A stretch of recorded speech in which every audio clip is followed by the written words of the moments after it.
बुद्धि और चतुराई नहीं चलती। भक्ति में चलता है प्रेम और श्रद्धा।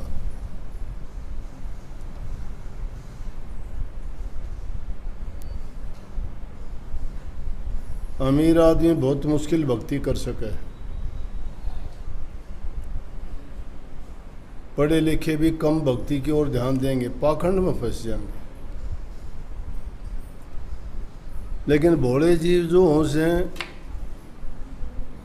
वो विश्वास उनका दृढ़ होता है। इनकी तो बात छोड़ दो, मैं देखूं था चिम्माड़ आवास की वो हैं अपने सत्संगी, गरीब आदमी, लेकिन एक दिन उनका निकट जाता हो तो बेशक तो नहीं, रोजाना हो सारे। एक आध दिन मुश्किल तो किस तरह काटे मैंने पता को नहीं, लेकिन उनकी जगह मैं हूं तो मैं भी को नहीं हूं तो रोज। समझे नहीं बात को? मतलब सच्चा प्रेम, सच्चा यकीन, सच्चा विश्वास, सच्ची श्रद्धा, ये भक्ति है। भक्ति कोई और चीज को ना मान लेना। हम सोचते हो कि भक्ति और कुछ है। भक्ति हमारे कर्म में है। भक्ति वाले कर्म अगर हम करते हैं, भक्ति वाले हैं शुभ कर्म, नेक कर्म, परहित, पर उपकार, दूसरे पर दया, उपकार और धर्म का पालन करना, ये जिसके पास हैं वो सच्चा भक्त है। और जो बुद्धि से, चतुराई से, चालाकी से या किसी ज्ञान से सोचता हो कि परमात्मा मिलता है, नहीं मिलेगा। भोले भक्तों को सहज में मिल जाएगा। मिल तो उनमें भी जा, लेकिन वो बुद्धि के तराजू पर तोलते हैं। बुद्धि का काम वहाँ नहीं है। बुद्धि तो बहुत खराब करती है, वो तो बाढ़ की खाल निकालना शुरू कर देंगे। अब बाढ़ की खाल क्या निकालोगे? बाढ़ में है को निकाल। फिर भी उसमें तर्क वितर्क करेंगे, बुद्धि के सवाल करेंगे। अब भक्ति का रूप बार बार जिनके नाम लेते हो, कितना जो सच्चे भक्त हुए, जिनका विश्वास दृढ़ था, एक बात भी बता दी तो उसी पर यकीन कर लिया। भीलनी को एक ही गुरु की बात पर यकीन आ गया था। गुरु ने मरते वक्त चोला जब छोड़ा, रोने लगी। दुनिया की सताई हुई थी। गरीब आदमी को कौन मुंह लगाता है? लेकिन संत फकीर महात्मा वो ना आदमी की हालत नहीं, गरीबी नहीं देखते। वो उनके दिल की श्रद्धा, प्यार, भक्ति और भाव को देखते। इसलिए भाव भक्ति कहा गया है, प्रेम भक्ति कहा गया है, श्रद्धा भक्ति कहा गया है, सेवा भक्ति कहा गया। वो सच्ची भक्ति देखते हैं। जब उनके गुरु का अंत टाइम आया, जब तक तो उसका सहारा था बेचारी का। और पहले भी ये प्रकरण आया हुआ था भी क्या, गरीब जाति में थी। जवानी की उम्र जब आई तो घर वालों को चिंता शादी की हुई। अब शादी से पहले ही गरीब आदमी तो शादी में जो खर्च होता है उसके लिए इंतज़ाम करता। उन ज़मानों में क्या खर्चा करना था, क्या लगना था। फिर भी खाने पीने का गरीब आदमी को तो वही मुश्किल हो जाता है।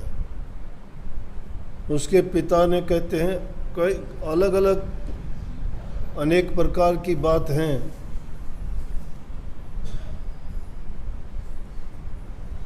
उन्होंने क्या किया, कहीं बकरी के बच्चे, कहीं भेड़ के बच्चे, इस तरह के इकट्ठे करने शुरू कर दिए। तो एक दिन वो पूछने लगी अपनी माँ से कि इतने जानवर ये किस लिए रोक रखे हैं? बोले बेटी शादी करनी है ना तेरी। बोले फिर मेरी शादी में इनका क्या काम? कि शादी में जो बाराती आएंगे तो उनको जो है इनका, उनके भोजन में ज़रूरत पड़ेगी, मीट खिलाया जाएगा। उसके दिल में आई मेरी शादी, इतने जीव मारे जाएंगे, बहुत गलत है। तो कहते हैं उनका तो जो बंद कर रखे थे वो तो खोल के भगा दिए और आप भी घर छोड़ के निकल गई। अब जाति कहाँ?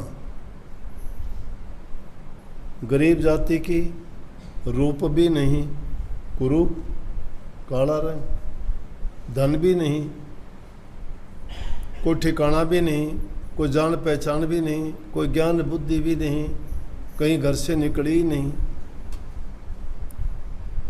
उन अवस्थाओं में ज़िंदगी जिसने गुजारी, लेकिन समझ उसको, उसके दिल में दया कि जीव हिंसा इतनी होगी मेरी शादी के लिए, तो धिक्कार है ऐसी शादी से, ऐसे जीने से।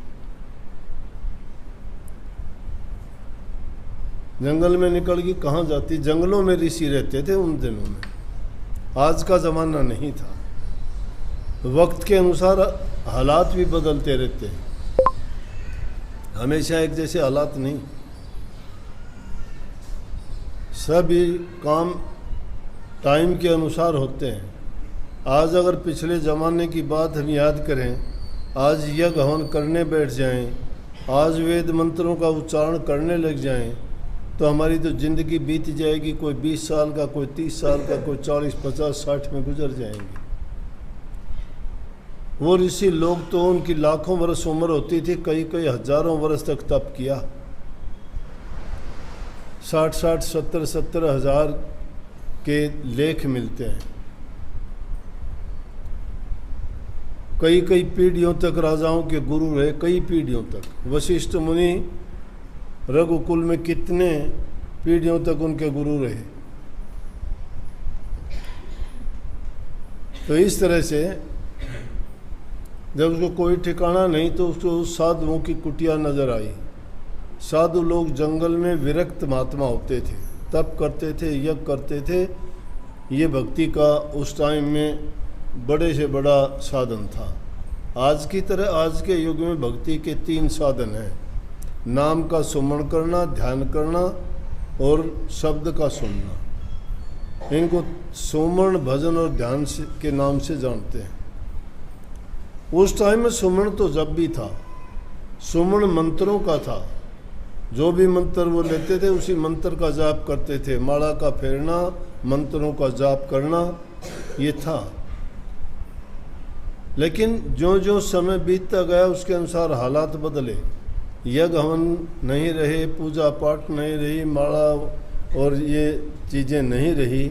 अब तो सिर्फ भक्ति नाम के सुमरण से बताइए, नाम से ही कल्याण बताया जीव का। गई ऋषियों के पास, अब यूं कैसे चली जाए अनजान? देखा, उन्होंने बोला कौन है तुम? उसने अपनी हालात बताई, भाग यहाँ से। उन्होंने भी भगा दिया। जाती कहाँ? घर तो छोड़ के आई थी। अब क्या पता उसका क्या परिणाम होता। वापस जाना बड़ा कठिन है। एक बार इंसान ठिकाना जो छोड़ देता है ना, आप भी समझो, एक बार जो ठिकाना छोड़ देते हो ना, इज्जत नहीं रहती। हमारे समाज में बड़ी बात ये कहते, ठोड़ पड़ा पत्थर भारी होता है।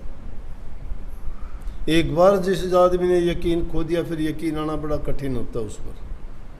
कबीर साहब कहते हैं, एक बार परखियर ना वो बारंबार, बाड़ू ताही किरकरी जो छाणो 100 बार। क्योंकि बाड़ू में किरकरापन है, 100 बार छानने के बाद भी किरकरापन नहीं जाता। इसलिए आदमी को अपनी जगह नहीं छोड़नी चाहिए। आप लोगों को विशेष रूप से कहता हूँ, शादी के बाद में थोड़ी बहुत अनबन हो जाती है, सास ससुर से नहीं होती, पति से नहीं बनती, घर परिवार में कोई छोटा मोटा कहा सुनी हो जाती है, तो घर छोड़ के नहीं जाना चाहिए। वहीं रह के अपना सुलझेड़ा करना चाहिए, प्यार प्रेम से बात करके उस बात को वहीं सुलझा लेना चाहिए। नहीं तो जो जो टाइम गुजरता जाता है वो बात भारी हो जाती है, और वो भारी होने के बाद में जब ठिकाना इंसान का छूट गया तो उसकी उससे हवा भरे हुए फुटबॉल की तरह से हो जाते। यहाँ से ठोकर लगी वहाँ, वहाँ से ठोकर लगी वहाँ, क्योंकि ठिकाना छूट गया। और जो ठिकाने का होता है ना उसको कोई कहता नहीं। जिस प्रकार से कुत्ते को कोई पाल लेता है वो पटा बांध देता है गल में, और जब वो दवाई गिरने वाले आते उसको नहीं गिरते, कहते इसका धनी है। और जिसका पटा नहीं हो उसको सबको गोली डाल देते हैं मारने के लिए। वो ठिकाने का है, बंधा हुआ है, एक चीज से है, जुड़ा हुआ है। कभी अपना ठिकाना नहीं छोड़ना चाहिए। बुरा मत मानना मेरी बात का, मेरे मन में आती वो मैं हित करके और भले के लिए कहता हूँ। हो सकता है किसी को बुरी भी लग जाए, मेरा किसी को ऐसा कहने से दिल दुखाने से मतलब नहीं है, लेकिन हालात देख के बात निकलती है तो मैं कह देता हूँ। अब उसकी यही हालत थी, वापस कैसे जाए, ठिकाना छूट गया। वहाँ उनको कौन अनजान, कोई उसमें गुण नहीं, गुणहीन, रूपहीन, धर्महीन, कर्महीन। कर्म भी अच्छा नहीं, क्या कर्म उसका जानती ही नहीं कर्म करना। लेकिन उसने सुन रखी थी कहीं के महापुरुषों की सेवा करने से वो दया करते हैं, उस पर कृपा होती है। उसने और कोई बहाना काम नहीं, दिन के टाइम अपने जो झाड़ियों के अंदर छिप के बैठ जाए, और रात के टाइम वो वक्त से उठ के जहाँ ऋषि आते जाते घूमने फिरने के लिए उनके रास्ते को बुहार देती, उनका पानी भर के रख के आ जाती। महात्मा लोग सुबह को उठते देखते पानी भी है, रास्ते साफ कर रखे हैं, बुहारी झाड़ी निकाल रखी है, कौन करता है। एक दिन महात्माओं ने पहरा दिया, उठ के देख लिया, जब वो रात के टाइम ये कर रही थी, आके पकड़ लिया उसको। बोला तेरे को कहा था तो क्यों करती है ऐसा। उसने बहुत कहा, बेचारी गिड़गिड़ाई कि मेरा ठिकाना नहीं है, ये नहीं है। बोला नहीं, चली जा यहाँ से।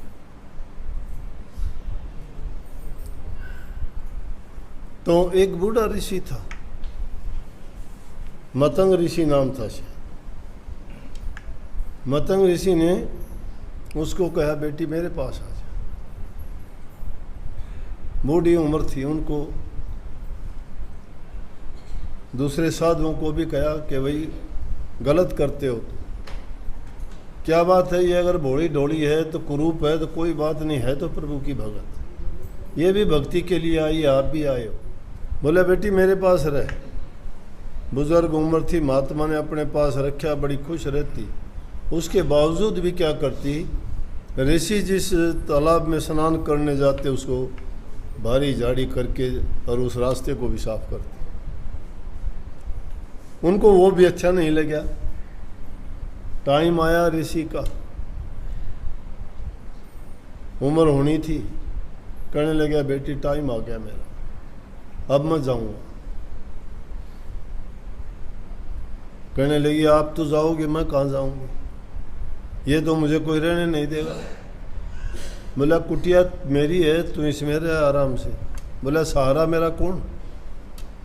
बोला जो दुनिया का सबका सहारा है वो तेरा सहारा भी। एक बात बता के जाता हूं कि श्री रामचंद्र जी तेरे पास आएंगे। अब ये देखो, ये विश्वास है, ये संकल्प है। एक विचार दिया उसको, आपको रोजाना विचार मिलते हैं। एक विचार दिया कि श्री रामचंद्र जी तेरे पास आएंगे, उसी का भजन बना लिया, वही माला होगी, वही मंत्र और वही जाप हो गया, वही उसका संकल्प हो गया, वही सोच होगी। रात दिन के गुरु जी कह के गए, बात मिथ्या नहीं हो सकती, रामचंद्र जी आएंगे। अब ये तो नहीं बता के गए कब आएंगे, ये मुश्किल होगी। बोली चलो क्या पता कब आ जाए, परमात्मा का कोई टाइम थोड़ा होता है आने का। बड़े प्यार से मिलना सीखो, दुनिया में इंसान रहे, क्या जाने किस भेष में बाबा मिल जाए, भगवान रहे। परमात्मा दूर नहीं होता, हमारे आसपास होता है, हमारे आसपास होता है, और वो प्रकट होके तुम्हारे काम भी करता है, लेकिन पहचान नहीं पाते, नहीं समझ सकते कौन परमात्मा है। वो परमात्मा अलग कोई उसकी आकृति बनावट कोई शरीर नहीं है। वो एक अदृश्य शक्ति है जो जिस रूप में याद करता है उसी रूप में आके उसे काम करके चला जाता है। काम हो जाता है, जिसको देखा ही नहीं, जाना ही नहीं, काम तुम्हारा हो गया तो तुमने सोच लिया मेरा तो हो गया, वैसे ही हो गया। वैसे नहीं होता किसी का। करने वाला बैठा है जो पत्तों में रंग भरता है, फलों में रस भरता है, जो मुर्दों को जिंदा करता है, जिसने एक एक जीव का सारा लेखा जोखा हिसाब रखा है, वो दूर होता ही नहीं। लेकिन उसको कैसे समझोगे, कैसे देखोगे? उसी की खोज के लिए संत महात्मा फकीर भक्तों ने अपना जीवन लगाया। लेकिन ये भूल है कि अगर उसको किसी रूप में देखना चाहते हो, क्योंकि जिस दुनिया में हम रहते हैं उससे बाहर हम निकलते नहीं। हमने चीज़ों को पहचाना है तो उसके रूप से पहचाना है, उनके गुणों से पहचाना है, उनके जो प्रकाट्य है उसको देख के पहचाना है कि वो कैसा है। लेकिन उसका रंग रूप नहीं, उसकी कोई आकृति नहीं, उसका कोई गुण नहीं, गुणहीन है, रूपहीन है वो। और कर्म जो करता है सबके करता है। करता कैसे है कर्म? कि उसके कर्म के अनुसार परिणाम दे देता है, वो कर्म है। और ये बात जिसके समझ में आ जाती है, समझो कि उसने प्रभु को पा लिया है, वो समझता है इस बात को। ऋषि जी कह के चले गए, उसने गीत बना लिया, रामचंद्र जी आएंगे, क्या पता कब आ जाए। बहुत जल्दी उठ जाती है सुबह को। हमारे शास्त्रों के लेख है, जब से इंसान की समझ आई या जब से ग्रंथ लिखे गए तब से ऋषियों ने लिख दिया कि ब्रह्म मुहूर्त जैसा समय नहीं होता। शांत वातावरण होता है, उस टाइम में देवता लोग, ऋषि लोग, संत महात्मा लोग एकांत में बैठ के उस प्रभु का चिंतन करते हैं। सबसे अच्छा समय वही होता है भक्ति के लिए, क्योंकि चित्त भंग नहीं होता। रात की नींद लेके शरीर भी स्वस्थ तंदुरुस्त रहता है और दिन की चक चक भक भक से ना कोई उसके दिमाग में कोई दूसरी बात होती है, और वो एकाग्रचित होकर जब प्रभु को याद करता है तो वैसे तो अगर 10 घंटे बैठे और वैसे 10 मिनट बैठ ले तो भी बराबर है। इसलिए ब्रह्म मुहूर्त की महिमा गाई है। तो रोजाना क्या करती है? भारी झाड़ी निकालती है, पानी का छिड़काव करती है, सब झाड़ा पोछी करके आसन को बिछा के तैयार करके करती है कि अब जो बेशक आ जाए। जंगल में जाती है, डलिया लेके, अपने जो जंगल में क्या फल फूल है, झाड़ियों के बेर हैं, बेर तोड़ के लाती है। गीत बना दिया, हर आदमी लकीर का फकीर बन गया। जो एक ने बात कह दी वही रेड़ चला दी सब ने कि झूठे बेलनी के खा गया, कि रामचंद्र जी आए और बेलनी झूठे बेर ले आई थी। झूठे, वो बेवकूफ़ थी कि बेलनी जो इतना चाहती थी, भोग लगवाना चाहती थी, परमात्मा को चाहती थी, जो गुरु के पास इतने दिन रही, वो बहुत ज्ञानवान बन गई थी। ज्ञान अक्सर ज्ञान नहीं होता, जिसकी आत्म शक्ति जाग जाती है ज्ञान वो होता है। जिसके हृदय में प्रकाश हो जाता है वो ज्ञान है। जिसने गुरु से दीक्षा प्राप्त कर लेती वो ज्ञान है। इसीलिए महापुरुषों ने कही है, और ज्ञान सब ज्ञानडीर ब्रह्म ज्ञान सोई ज्ञान। ब्रह्म का ज्ञान जिसको प्राप्त हो गया, ज्ञान तो वो है, नहीं तो अज्ञानी है सब। स्वामी जी महाराज ने भी कही है, हे विद्या तू बड़ी अविद्या, ते संतन की कदर न जानी, संत केवल प्रेम की सिंधु तू उल्टी बुद्धि कीचड़ जानी। ये बुद्धि तो ऐसी है, कीचड़ में भरी हुई है, इसमें तर्क वितर्क है, तेरा मेरा है, क्यों कैसे क्या है। लेकिन भक्ति में ये चीज़ नहीं है। भक्ति में विश्वास है, दृढ़ संकल्प है, और जिसका संकल्प पक्का है, मैं कहता हूँ पत्थर भी हीरा हो जाएगा, अरंड भी चंदन बन जाएगा, तिल का भी ताड़ बन जाएगा, राई का पर्वत बन जाएगा, डाकू का भी बादशाह बन जाएगा। दृढ़ विश्वास में एक नहीं हुए हैं, सारे उदाहरण भरे पड़े हैं। लेकिन नज़रिया इंसान का होना चाहिए। नज़रिया हमारा है नहीं वो। हम तो दुनियादारी की दूसरी चीज़ों की ओर बढ़ते जा रहे हैं, उन चीज़ों की ओर से ध्यान हटा हुआ है। रोज़ाना करती है ये कर्म, लेकिन मीठे बेर लाती है। मीठे बेर का उसको कैसे पता? झूठे नहीं है। जिस झाड़ी से बेर तोड़ के खा के देखा मीठा है तो उसके तोड़ के डाल लिए। सारे बेर झूठे कैसे होंगे? जिसके उसको खट्टे लगते उसके झाड़ी के तोड़े ही नहीं। बेरों को चख के लाती है, चखोड़ा बेर, वो थोड़ा झूठा बेर डाल दिया उसमें, नहीं। जिसे झाड़ी के देखे इसके मीठे, उसके तोड़ के डाल दिए। रोजाना लाती है और ला के रखती है कि आएंगे तो भोग इनका लगवाऊंगी। और कितनी बार गया सच्ची प्रीत हुए प्रभु से, तो मूर्ति बोले काठ की, सच्ची प्रीत की। नामदेव तन त्यागन लग गया, पिया दूध पत्थर है। नामदेव ने पत्थर को दूध पिला दिया। पत्थर दूध पीता है क्या? उदयपुर के पास में एक मंदिर है, वहाँ राणा रोजाना जाता था और वहाँ के पुजारी ने एक दिन वो माला राणा के वहाँ पहनाता था पूजा पाठ करके। एक दिन टाइम निकल गया, उसने सोचा आज नहीं आएगा राणा, वो माला खुद पहन ली मूर्ति के डाली हुई। और जितनी देर में रथ की आवाज़ सुन गई, बोला कि ओहो गलती कर दी, राणा तो आ गया। माला काट के फटाफट मूर्ति के गले में डाल दी। अब बूढ़ा था, सफ़ेद डाढ़ी का बाल माला में चिपका चला गया। राणा आया, वो माला उसको पहनाई। राणा ने देख लिया बाल है, तो इस पुजारी ने खुद पहन ली थी माला आज, और ये धोखा कर। देख के कहने लगे अच्छा भगत जी, बोला कि ठाकुर जी बूढ़े हो गए, अब तो दाढ़ी सफ़ेद होगी उनकी। उनने देखा, वो भी समझ गए। बोले हाँ जी। बोला कल फिर देखूंगा कि सफ़ेद दाढ़ी कैसे होगी।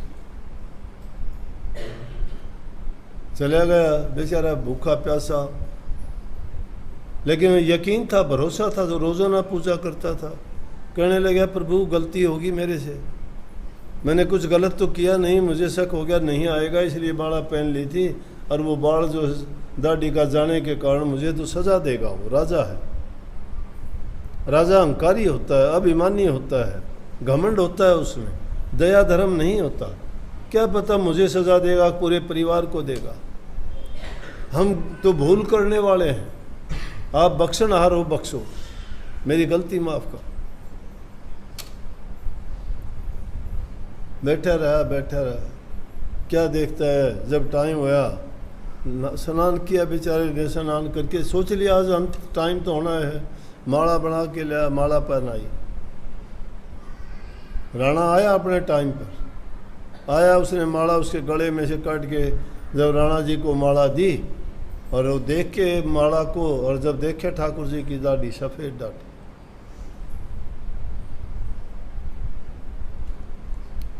कहने लगे अच्छा ये भी चालाकी कर दी, दाढ़ी भी बनावटी लगा दी आज बचने के लिए।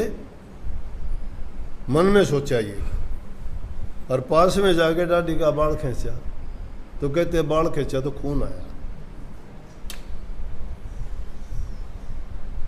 ये होती है भक्ति और सच्ची प्रीति। क्या नहीं कर सकते, विश्वास के कारण सारे की सारी इस कायनात को इंसान हिला सकता है। इतनी ताकत है इंसान में, भक्ति में। लेकिन भक्ति रही नहीं, विश्वास ही नहीं है, अपने ऊपर खुद पे विश्वास नहीं है, परमात्मा पर कैसे कर लेंगे। उसी भेड़नी ने रात दिन उस नाम का सुमन करके, नाम की ताकत है। ये अपने लड़की माया राठौड़ है राजस्थान से, ये कहने लगी जी मैं सुमन करती हूँ, सुमन पढ़ाते वक्त कैसे करूँ, आप कहते हो कि हाथ कारवल मन यारवल। मैं बोला इसका मतलब ये नहीं है कि काम करते वक्त भी आप अब बच्चों को पढ़ाओगे, मन तो एक ही जगह लगेगा। कबीर मन तो एक घर बहुत जगह लगा, चाहे हर की भक्ति कर चाहे विषय कमा, मन तो एक और लगेगा। मेरा मतलब यह है काम करो, काम का मतलब है अपनी पेट पालने का, परिवार पालने का साधन है कि कर्म करो, लेकिन मुख्य कर्म उसके साथ साथ भक्ति भी करो। ये नहीं कि काम करूँगा तो नाम भूल गया, नहीं, नाम अगर तुम्हारे रोम रोम में रम गया तो तुम्हें बोलने की ज़रूरत नहीं रहेगी। क्यों कहता है कबीर साहब,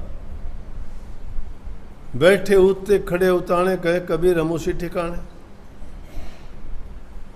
और नाम को जपो भी कैसे, वो कहते हैं कि उस नाम को तो ऐसे जपो कि कहूँ सो नाम, सुनूँ सो सुमन, खाऊं पीऊँ सो पूजा, गिरे उजाड़ एक सम भाकूं भाव मिटाऊं दूजा। उस नाम को जो खाते पीते चलते फिरते उठते बैठते सोते जागते रोम रोम में रमा लो ने। वाल्मीकि ब्राह्मणी के मरे थे पिता और मात, छोटी उम्र में गलत संगति में रह के वाल्मीकि जी को गलत, लेकिन उन्होंने राम नाम का ऐसा जाप किया, रर्रा मम्मा ऐसा चेत्या उसी में लगाया है। अब ये बात करने लगे कि वाल्मीकि जी ने उल्टा नाम जपया था, और कहते हैं कि उल्टा नाम जपया जग जाना वाल्मीकि भाई ब्रह्म समाना, कि उल्टा नाम जपया और वो ब्रह्म के समान हो गया। उल्टा नहीं जपया, सुल्टा ही जपया था। 2 अक्षर का तुम भी कोई चीज़ ले लो, बोलते बोलते उल्टा सीधा ही हो जाएगा, सीधा भी उल्टा हो जाएगा। मरा मरा करोगे तो राम पहले अपने आप लाओ जा, मरा राम राम राम राम राम हो गया। सच्ची प्रीति शुद्ध हृदय और पवित्र आत्मा से होती है। मन के अंदर तो हमारे ईर्ष्या भरी हुई है, चतुराइयाँ भरी हैं, चालाकियाँ भरी हैं, झूठ कपट भरा है, प्रेम नहीं है। हम दुनियादारी की चीज़ों को सत्य मानते हैं, अपने इंद्रियों के भोगों के लिए बड़े ललायित रहते हैं, मुझे ये मिल जाए, मेरा ये हो जाए, मेरा वो हो जाए। कुछ नहीं होगा, होगा तुम्हारे यकीन और विश्वास से। और कोई किसी ने साथ नहीं देना, कोई किसी को याद नहीं करता। 4 दिन के बाद सब भूल जाते हैं। बड़े बड़े आए दुनिया में, रुस्तमों की कमी सरजमी पर नहीं, जितने आए थे उतने ही चलते गए। जिनकी ऊंची उड़ानें बड़ी दौड़ थी, लड़खड़ाए कदम तो टहलते गए। कोई करता है याद किसी को? 4 दिन 10 दिन बैठते, पाल पर आजकल 7 दिन बैठते हैं किसी के मरने के बाद। 7 दिन में ही याद नहीं करते, 8वें दिन तो सब कुछ भुला देते हैं, कौन था, क्यों था, क्या था। कितना याद करते हो अपने घर वाले में, तुम्हारे बाप दादाओं को? कनागतों में 1 दिन काक को खिलाते हो क्या? इसीलिए उन्होंने जन्म दिया था। लेकिन दुनिया की धारा है तो सबका पिता एक ही है, परमात्मा, उसको तो याद किया करो ना। ये तो दुनिया की रीत है, यहाँ तो आते हैं जाते हैं। चढ़दे सूरज ढलदे देखे, खोटे सिक्के चलदे देखे, जिन्हां दा ना जग विच कोई, ओ पुत्र भी पढ़दे देखे। कोई कहता दाड़ नहीं गलदी, मैं तो पत्थर गलदे देखे। कोई पैरों तो नंगा फिरदा, कोई सिर ते ढूंढे छावा। मैनू सतगुरु सब कुछ देता, मैं क्यों ना शुक्र मनावा। सब कुछ आप लोगों को मिला, फिर परमात्मा का शुक्र नहीं मनाते, लानत है। याद किया करो। जब ऐसे ऐसे गरीब जिनको रोटी का टुकड़ा नहीं था, उन्होंने याद करके परमात्मा को अपने पास बुला लिया। 3 युग बीत के आज भी उनकी पूजा होती है। वो एक भिरणी के घर में जाके खड़े हो गए, उसके सारे काम किए, उसको इज्जत दी, मान दी, सब ऋषियों में उसको ऊंचा कर दिया। सब देखते रहे मुंह की तरफ। लेकिन भिरणी के पास गए, सब ने अपनी अपनी कुटिया सजा रखी थी। मेरे आएंगे, मेरे आएंगे, मैं प्रसिद्ध हूँ, मैं बड़ा हूँ, मैं तपधारी हूँ, मैंने इतने यज्ञ किए हैं। लेकिन रामचंद्र जी तो सीधे जाते हैं और उस गरीबनी के पास पहुँचते हैं। वहाँ उसके पास जो आसन उसने कुश का डाब की पानी काट के जो बना रखा था, उसके ऊपर जाके बैठते हैं। वो बेर खाते हैं, उनका भोग लगाते हैं। सारे ऋषि भागे भागे जाते हैं कि दर्शन करके आए। प्रभु हमारे यहाँ दर्शन दो, हमारे यहाँ दो। बोला कि दर्शन हो गए सबको। कोई कुछ कहता है, कोई कुछ कहता है। इसलिए सच्ची भक्ति सच्चे प्रेम में, दया में, करुणा में, प्यार में, श्रद्धा में, यकीन में, विश्वास में और संकल्प में है। ये चीज़ अपनाओ, भक्ति तुम्हारी पक्की है। सबको आशीर्वाद।